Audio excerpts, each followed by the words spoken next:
Kathy and Pamela, thank you very much for appearing on the show. So if you're going to buy an apartment from Kathy, Pamela, or another top Stribling broker like Tony Simone, our producer in the booth, then you are going to, unless you have all cash, but it still might not be the smartest thing to do, you're going to need a mortgage. So we have Melissa Cohn as our guest today, and she is also the sponsor of our show. I have mentioned her blog before, which is www.melissacohnmortgage, MELISSACOHN.MORTGAGE. Melissa invented the modern mortgage broker, and she's been doing this since the early 1980s. She's going to give me the exact date. I think it was 1982, but thank God that she did, because I still remember when I had to go for my first mortgage, and I was completely qualified. I had plenty of money. My wife and I had a good income, and it was like going for an inquisition to the bank. They met us. They intimidated us. It took like a month to fill out all of the forms, and even though we were paying them egregious interest rates, they made us feel like they were doing us a huge favor, and she really reinvented and changed the business for the better. So welcome, Melissa. Thanks so much, Rob. I'm happy to be here. So there's a lot going on in the business as the new year launches. So there certainly tell me what's going on. I think the most important thing that's going on today is understanding where and how to get a mortgage in today's marketplace. Since 2012, we've had a number of regulations, thanks to the Dodd-Frank Act, that have changed the way we take applications, changed the way we disclose, changed the way that we look at people's income, limits on income, and limits on unusual products such as interest-only loans are now looked down upon. No more negative amortization, so no more subprime, and no income verification, which hurts the self-employed marketplace the most, because we have many people, especially in our marketplace here, that are self-employed and enjoy the benefits of being self-employed tax-wise. Like a real estate broker Yeah, or a journalist like exactly. myself. A little of both. So a real estate broker is a perfect example, because you are a walking, talking tax deduction. You can legitimately deduct expenses that those of us who are salaried can't do. And therefore, the income that you show in your tax returns is often not enough to be able to get approved for a mortgage. And that has really become the most hard-hit group in terms of getting financing. Well, let me tell you a little bit of a pet peeve I have about the whole real estate industry, which just is always mind-boggling to me, especially when I see what you do and how much you know, is you'll see somebody who's going to buy a car, which is a substantial investment, but it's a heavily depreciating asset. So they're going to buy a car for $30,000. The level of research that people go into is mind-boggling. Yet then they're going to say, well, I'm buying a home for, $1.2 million. Where are you getting your mortgage? Well, my mother's best friend's aunt's next door neighbor's daughter's roommate is going to help me with that. And it's like, okay, so you're going to buy the biggest investment purchase of your life, and you're going to go to somebody who you don't even know what their qualifications are, which is the antithesis of you. So tell me about the fundamental difference between you and everybody else in your business. Between me and everyone else's cousin?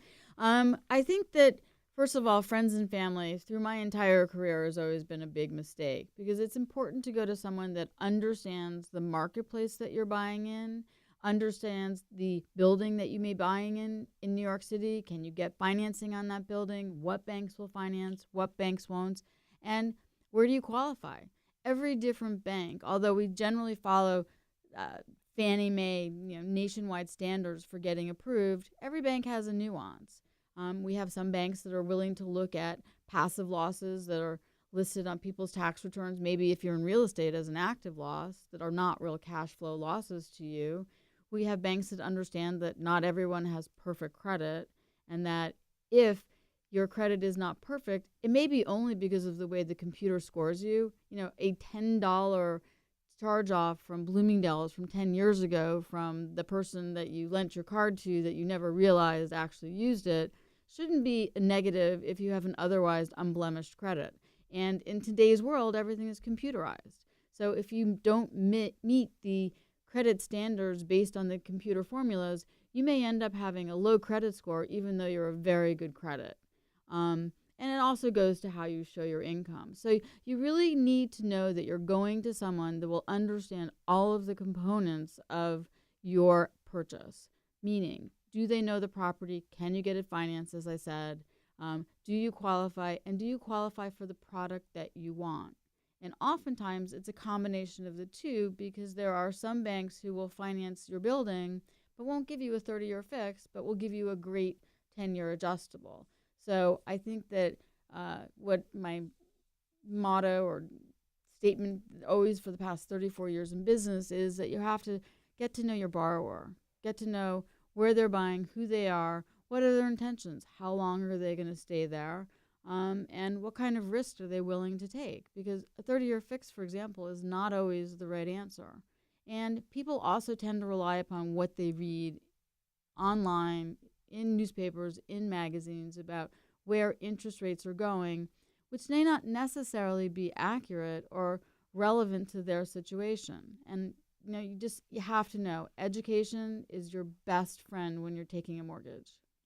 Well, so walk me through this. What happens when somebody calls 844-667-7300 and you answer the phone? I tested this number yesterday and I got right through directly to the boss, to Melissa Cohn. I have more than one job. I also play receptionist to MC Home Loans, so I answer the phone, I give out mortgages, and I'll even make copies. I was so impressed. So how do you handle each person, rather than as an abstraction in the individual circumstance of what their job is, what their credit rating is? How do you get the ball rolling when somebody's going to call you? Every person's an individual. I mean, the first thing I do is I have a conversation about who they are and what they're looking to buy and how much they want to finance, and what do they think the term of living in that property will be? Where do they think their income is going? Will they have much bigger income in 5 years? You're a young doctor, you're a young attorney, you're a younger investment banker, and willing to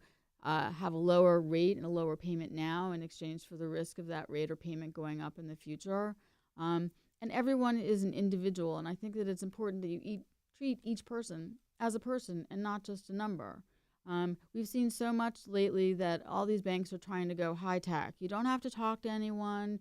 Everything's done online. You don't even have to sign a piece of paper. It's all high tech. We can get it done. But, that doesn't work. This is generally your biggest transaction of your life, other than buying a car with today's car prices. And you want to make sure that you're actually touching and feeling the people that you're working with. You want to make sure that they are doing the best for you, the buyer, as opposed to the best for them, the broker, because we are commission salespeople, and there are people that have their own best interest in mind as opposed to the best interests of the client. And the way I've grown my business over the course of the 3+ decades is always to do the best I can for each client, because the best referral is from a previous client. And if you do your job and you do your job well, people will come back to you. Well, that's interesting. That's the thing that I also notice. I mean, in terms of your area of specialization and expertise, is like now financial planners and stockbrokers are becoming mortgage brokers so that they can do everything under one umbrella. My grandmother always used to say, when you have a serious problem, you don't go to the neighborhood doctor, you go to the top doctor. And Melissa Cohn is a top doctor. No, absolutely. And, it's interesting to note, and I think everyone, obviously is entitled to make as much money as they can, but I believe in doing what you know well and sticking to that as opposed to trying to dabble. For example, I'm primarily residential financing. I like to believe that I know as much as anyone else about buying a home, buying a condo, buying a co-op. When it comes to a commercial property, that's not my expertise, and I will refer that to someone who does know. Well, thank you very much, Melissa Cohn from MC Home Loans, for joining us today. It was really informative.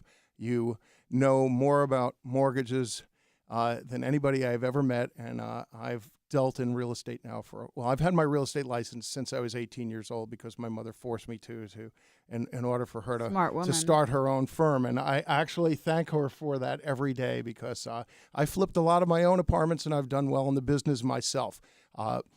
Thanks for joining us, and we will see you again soon on future episodes. Thanks so much, Rob.